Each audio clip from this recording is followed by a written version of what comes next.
પશ્ચિમ બંગાળની મુખ્યમંત્રી મમતા બેનર્જીને ગઈકાલે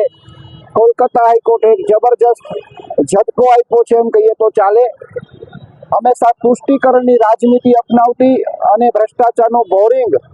અને કાયદો અને વ્યવસ્થા જ્યાં નેવે મુકાણા છે એવી તૃણમૂલ કોંગ્રેસ સરકારે તુષ્ટિકરણની રાજનીતિ અપનાવીને મુસ્લિમોને જે આરક્ષણ આપ્યું હતું એનો ઐતિહાસિક ચુકાદો ગઈકાલે કોલકાતા હાઈકોર્ટે આપ્યો છે અને આરક્ષણ રદ કરવાની, મુસ્લિમોને જે આરક્ષણ આપ્યું છે એ આરક્ષણ રદ કરવાનો ચુકાદો આપ્યો છે અને 2010નો જે પરિપત્ર છે એ પરિપત્રમાં તાત્કાલિક અસરથી રદ કરવો, આવા ચુકાદાને પણ હાઈકોર્ટના ચુકાદાને પડકારનાર મમતા બેનર્જીએ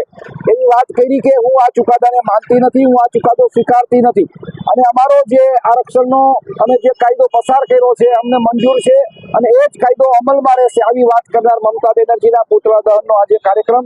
ભારતીય જનતા પાર્ટીના બક્ષી પંચ મોરચા દ્વારા આજે અહીં કરવામાં આવ્યો અને મોટી સંખ્યાની અંદર કાર્યકર્તાઓ ત્યાં હાજર રહ્યા।